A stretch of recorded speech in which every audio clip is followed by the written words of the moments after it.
There were three crimes committed against humanity by the forces of tyranny and greed on November 22nd, 1963. The murder of our beloved President John Fitzgerald Kennedy unleashed the locusts of doom, and they have produced and perpetuated our current famine of decency and courage. The second crime, the cover-up or concealment of the traitors responsible for the assassination, continues to this day. And it has cast a pall of darkness that blocks the light of reason and shields evil from justice. The theft of democracy, the third crime of the trilogy, has left us blind and paralyzed to the fact that our fate is in our own hands. No suspect or alleged murderer, and that's defined as the one who pulled the trigger, has ever been legally prosecuted or judged. It is realistic to conclude that no one will ever be put on trial for committing the murder and crime of the century. We can, however, marshal our energy, intelligence, and nobility in a crusade to reveal the truth and convict the criminals, politicians, and bureaucrats that committed the second crime of the trilogy. The crime of conspiring to conceal the truth and cover up for those responsible for the death of our president has caused more harm and grief to our nation than any bullet ever could. Just how widespread this conspiracy to cover up is, I don't know, but you could ask the widow of Charles William Thomas. He was a dedicated, loyal employee of the State Department whose career and life was ended when he accidentally stumbled upon one of the tentacles of treason while he was stationed in Mexico City. We can seek inspiration, courage, and strength in our crusade for justice from these words of Thomas Jefferson. I have sworn upon the altar of God eternal hostility against all forms of evil that would seek to tyrannize the mind of man. And you can make no mistake about it. When our government lies to us, spies on us, and steals from us, we are being tyrannized. Our nation and society is experiencing dire circumstances and faces vexing problems that do not seem to have a clear-cut or lasting solution.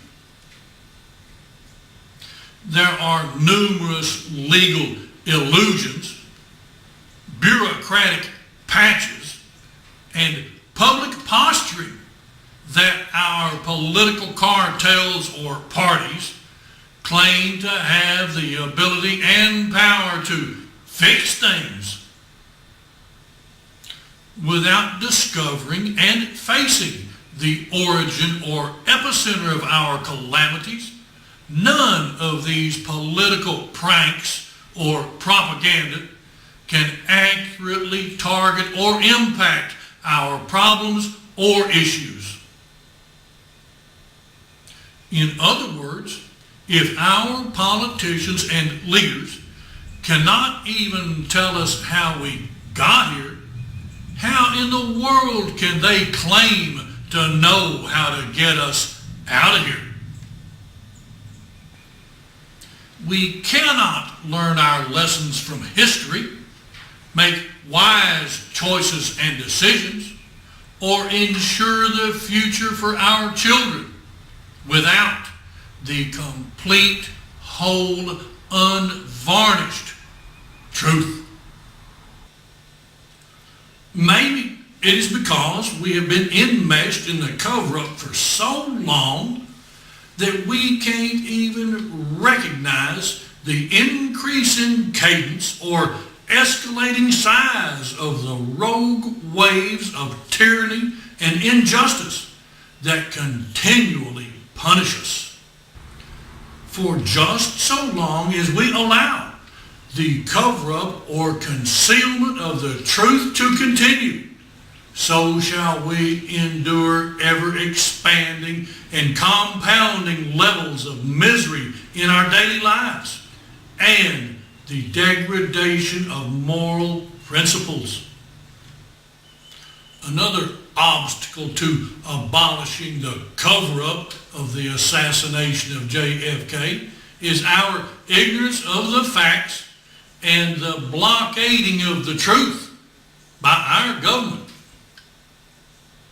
Our feeble acquiescence or surrender to corrupt authority has manifested itself and been embedded in our society through illogical reasoning, weakened resistance to evil, and just plain denial of the truth. Because of our exposure to modern media and reliance upon social networks, we have concluded that since there is no DNA, surveillance camera tapes, or cell phone records, that the cover-up conspirators cannot be identified. Americans have timidly accepted choreographed conclusions, delusional motives, and government propaganda to discard or close the case. Notice I said close, not solve the crime of the century.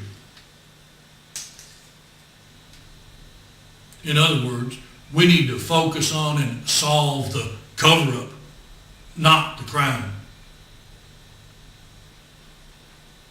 The betrayal of trust and covering up or shielding the enemies of democracy continues to this day, and the legacy of deceit permeates and perverts our government.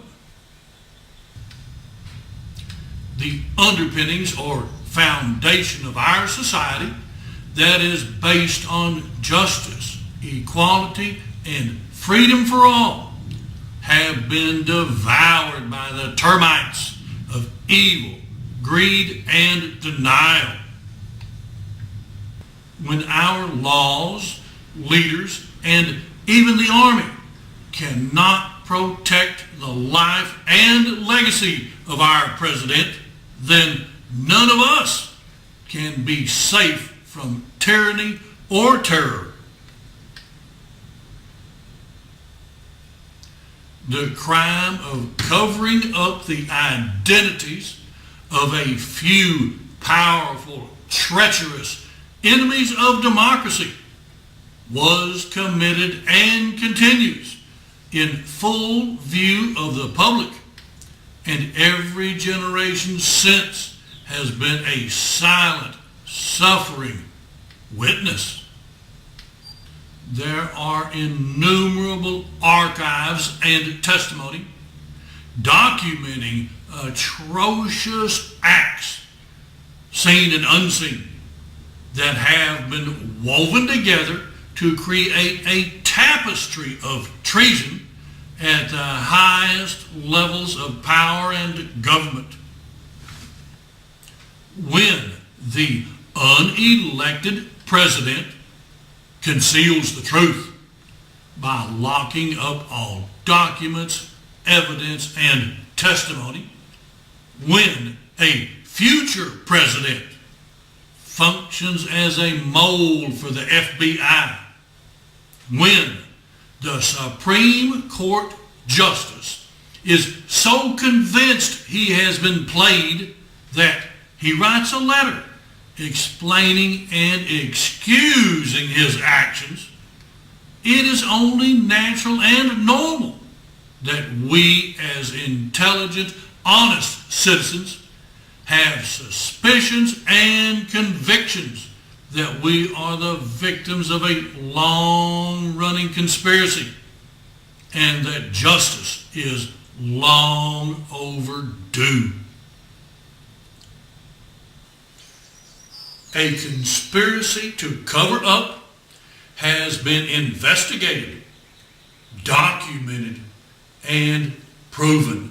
Yes, proven by courageous writers and scholars that have doggedly pursued and published the truth about the cover-up of the assassination of JFK. The band plays on and the traitors still run free because public outrage, which is the measure of our morality, has not been vocal or passionate enough to motivate the political cartels to take action.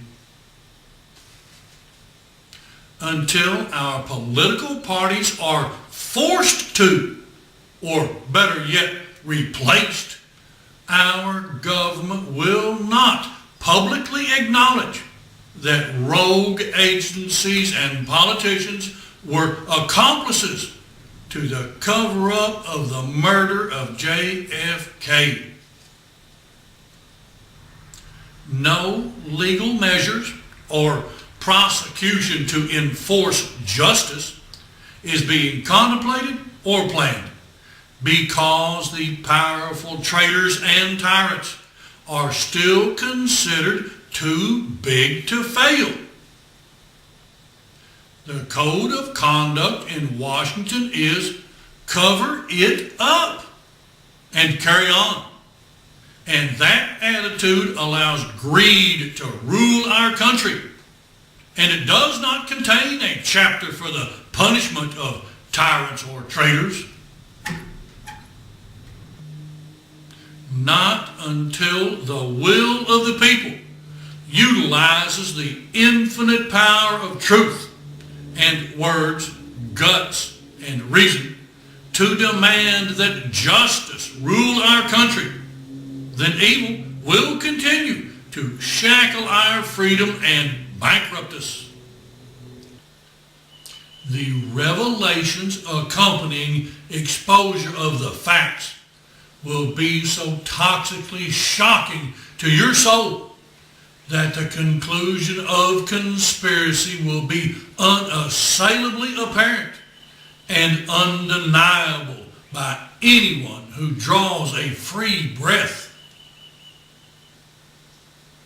Contradictory testimony, sealed government files, and the mountains of paperwork that have been used to obscure the truth will no longer block our horizon or shade traitors from the light of judgment and punishment.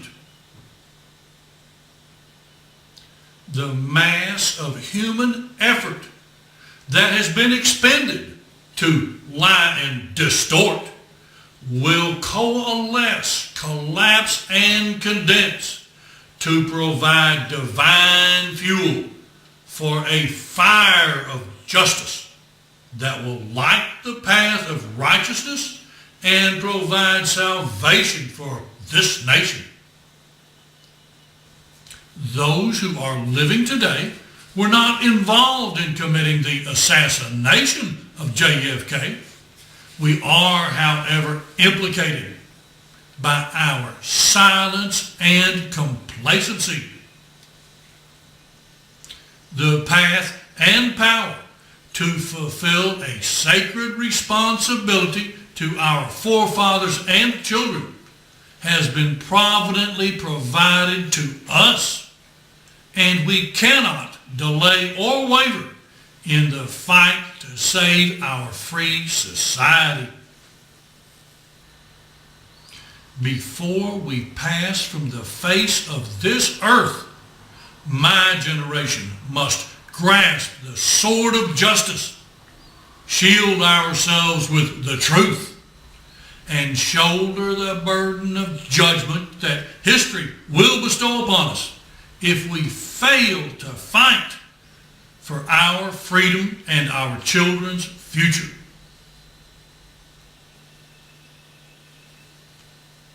Join the Free Hand for Truth Party.